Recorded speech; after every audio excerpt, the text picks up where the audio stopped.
Multiverse science का एक ऐसा कॉन्सेप्ट है जो आज भी वैज्ञानिकों की समझ से बाहर है। पर क्या आप जानते हैं कि आज से हजारों साल पहले लिखे गए प्राचीन वेदों और महाभारत और रामायण जैसी कथाओं में इसके बारे में काफी डिटेल में लिखा गया है। यहाँ तक कि इनमें कई ऐसी स्टोरीज का जिक्र भी है जो मॉडर्न साइंस की multiverse theory like eternal inflation theory और मैनी वर्ल्ड इंटरप्रिटेशन से डायरेक्ट कनेक्ट करती है। एंड आज के इस वीडियो में हम हिंदू माइथोलॉजी के कुछ ऐसी ही कहानियों को एक्सप्लोर करने वाले हैं। सो हेलो गाइस, मैं हूं कौशिक और चलिए शुरू करते हैं एक और नए एपिसोड को। वीडियो की शुरुआत में ही एक बात क्लियर कर देना चाहता हूं कि इन प्राचीन कथाओं के भी आज की मॉडर्न मल्टीवर्स थियरीज की तरह कोई भी प्रूफ नहीं है। लेकिन इसके बावजूद इन मॉडर्न थियरीज जो कि मोस्टली वेस्टर्न वैज्ञानिकों ने दी है, उन्हें लोग क्रिटिकल थिंकिंग के नाम पर काफी ज्यादा एक्सेप्ट करते हैं। तो यहाँ पर मेरा कहना यही है कि आप उन्हीं थियरीज की तरह इन स्टोरीज एंड थियरीज को भी पूरा दिमाग खोलकर सुने और इसमें रिलीजियस एंगल ना लेकर आए। तो चलिए इस वीडियो को शुरू करते हैं।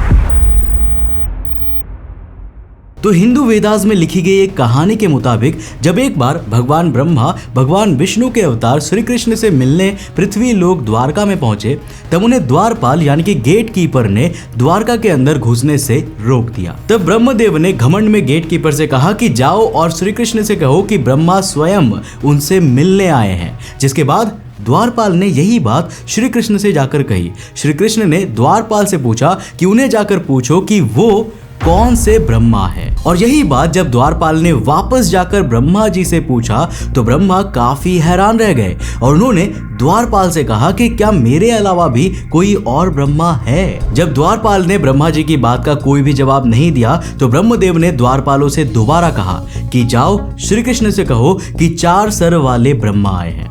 जब ये बात द्वारपाल ने श्री कृष्ण से जाकर कही तो उन्होंने द्वारपाल से ब्रह्मदेव को अंदर लाने के लिए कहा। इसके बाद ब्रह्मा जी अंदर भगवान श्री कृष्ण के पास पहुंचे और उनका श्री कृष्ण जी से मिलने के बाद सबसे पहला सवाल ये था कि भगवान आपने मुझसे ये क्यों पूछा कि मैं कौन सा ब्रह्मा हूँ। इस सवाल का क्या मतलब है? क्या मेरे अलावा भी कोई ब्रह्मा है? ब्रह्मदेव के इन सवालों पर श्री कृष्ण मुस्कुराए और उन्होंने तभी अपनी योग माया के जरिए अनंत ब्रह्मांड में मौजूद ब्रह्मा को वहां आमंत्रित करना शुरू कर दिया। तभी एक के बाद एक अलग अलग ब्रह्मांड और शक्तियों वाले ब्रह्मा वहां पर आने लगे। ब्रह्मदेव के लिए ये सभी दृश्य काफी अलग थे। उन्होंने कई ऐसे ब्रह्मा देखे जो उनसे कहीं ज्यादा शक्तिशाली थे, क्योंकि वो ब्रह्मा हमारे ब्रह्मा से काफी विशाल एंड उनके पास 4 से कहीं ज्यादा सर थे। जैसे एक ब्रह्मा ऐसे भी थे जिनके पास 1000 सर थे। यही नहीं बल्कि इन अनंत ब्रह्मांड में कई ऐसे ब्रह्मा भी थे जिनके लाखों करोड़ों सर थे। अब यहाँ पर ज्यादा से ज्यादा सर का मतलब है कि उन ब्रह्मा के शक्तियों का रिप्रेजेंटेशन और उस यूनिवर्स की वास्टनेस का रिप्रेजेंटेशन जो हमारे इस यूनिवर्स से कई गुना बड़े और कॉम्प्लेक्स है। श्री कृष्ण के सामने अनंत ब्रह्माओं को आता देख हमारे चतुर्मुखी ब्रह्मा कृष्ण के पैरों में पड़ गए। इसके बाद श्री कृष्ण ने उन्हें उठाया और कहा कि तुम अकेले नहीं हो जो किसी ब्रह्मांड का पालन पोषण कर रहा है। तुम्हारी ही तरह ऐसे अनंत ब्रह्मा है जो अनंत ब्रह्मांड को चला रहे हैं। वैसे मॉडर्न साइंस में भी इससे मिलती जुलती एक थियरी है जिसे हम इटर्नल इन्फ्लेशन थियरी कहते हैं, जिसके मुताबिक हम एक ऐसे मल्टीवर्स का हिस्सा है जहां इसके अराउंड ऐसे कई यूनिवर्सेस मौजूद है जिनके physics and quantum laws and energy levels हमारे इस यूनिवर्स से बिल्कुल डिफरेंट है। फॉर एग्जाम्पल, जरूरी नहीं है कि उन मल्टीवर्स में ग्रेविटी कोई अट्रैक्शन फोर्स ही हो या फिर एटम्स के बीच कोई न्यूक्लियर फोर्स मौजूद हो। मैनी वर्ल्ड इंटरप्रिटेशन थियरी इन वेदास साल 1957 में दी गई many world interpretation theory quantum level particles के डुअल नेचर एंड सुपरपोजिशन के कोलैप्स होने को मल्टीवर्स से जोड़ती है, जिसे दुनिया के कई फेमस साइंटिस्ट मल्टीवर्स के एग्जिस्टेंस का प्रूफ मानते हैं। एंड क्या आप जानते हैं कि इसी तरह के मल्टीवर्स की मौजूदगी का जिक्र हमारे वेदास में भी किया गया है, क्योंकि हमारे वेदास में कई ऐसी कहानी भी है जो मैनी वर्ल्ड इंटरप्रिटेशन थियरी से काफी मिलते हैं। जैसे हमारे वेदास में लिखा गया है कि हमारा यूनिवर्स ऐसे मल्टीवर्स का हिस्सा है जिसमें ऐसे कई यूनिवर्सेस है जहां बिल्कुल हमारी ही तरह का same solar system and earth मौजूद है, जहां हमारे ही जैसे लोग हैं, यहां तक कि उन अर्थ पर हमारे और आपकी तरह के रूप है। यानी कि ऐसा भी पॉसिबल है कि जो जिंदगी आप यहां पर जी रहे हैं ना, वही सेम जिंदगी आपका कोई दूसरा रूप किसी दूसरे यूनिवर्स में जी रहा हो, वो भी बिल्कुल सेम टाइम पर। इसके अलावा कई वैदिक स्क्रिप्चर्स तो ये भी कहते हैं कि इन सभी इनफाइनाइट यूनिवर्सेस में हर तरह के टाइमलाइन चलती है। कोई यूनिवर्स अभी भी पास्ट में है तो कोई यूनिवर्स हमारे यूनिवर्स से कई गुना आगे फ्यूचर में चल रहा है। फॉर एग्जाम्पल, वैदिक स्क्रिप्चर्स के अनुसार आज भी ऐसे कई यूनिवर्सेस हैं जहां पर रामायण, महाभारत या फिर कोई भी हिस्टोरिकल इवेंट शायद अभी इस मोमेंट में जब आप इस वीडियो को देख रहे हैं तभी घट रहा होगा, और जरूरी नहीं है कि उसके आउटकम वही हो जो हमने अपने यूनिवर्स में देखे हैं। The multiverse story of Ramayana. दोस्तों, रामायण में भी टाइम टू टाइम ऐसे कई इवेंट्स हुए हैं जहां मल्टीवर्स का जिक्र देखने को मिला है। तो रामायण में माता सीता और भगवान राम के बीच के एक संवाद का जिक्र है जो मल्टीवर्स की एग्जिस्टेंस की ओर इशारा करता है। ये बात है भगवान राम के वनवास जाने से पहले की, जब अपने पिता के कैकेयी को दिए वचन के लिए राम ने 14 वर्ष का वनवास स्वीकार किया था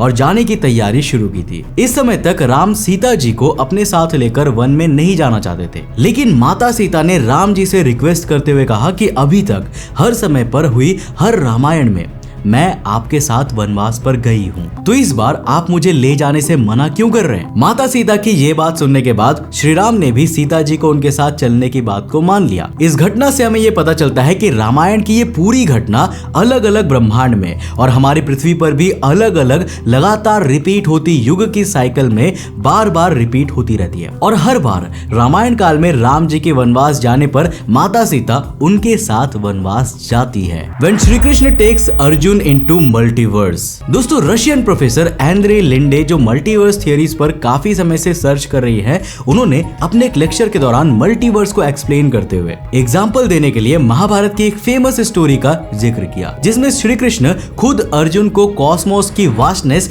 एंड मल्टीवर्स का ज्ञान देते हैं।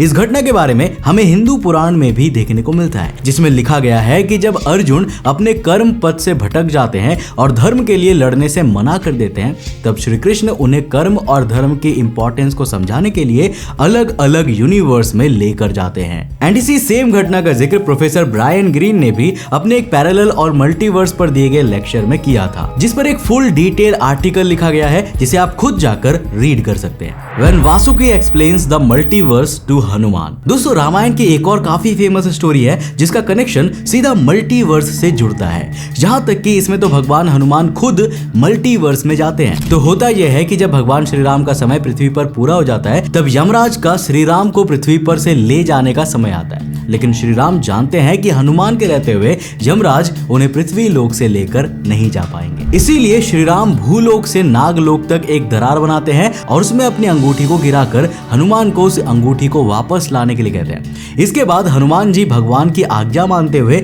उस अंगूठी को लेने जाते हैं, जहां उनकी मुलाकात नागों के राजा वासुकी से होती है, जिनसे हनुमान पूछते हैं कि क्या आपने प्रभु श्री राम की अंगूठी देखी है। इसके बाद वासुकी एक बड़े से गोल्डन पहाड़ की ओर उंगली करते हैं कि जाओ, वहां पर प्रभु श्री राम की अंगूठी है।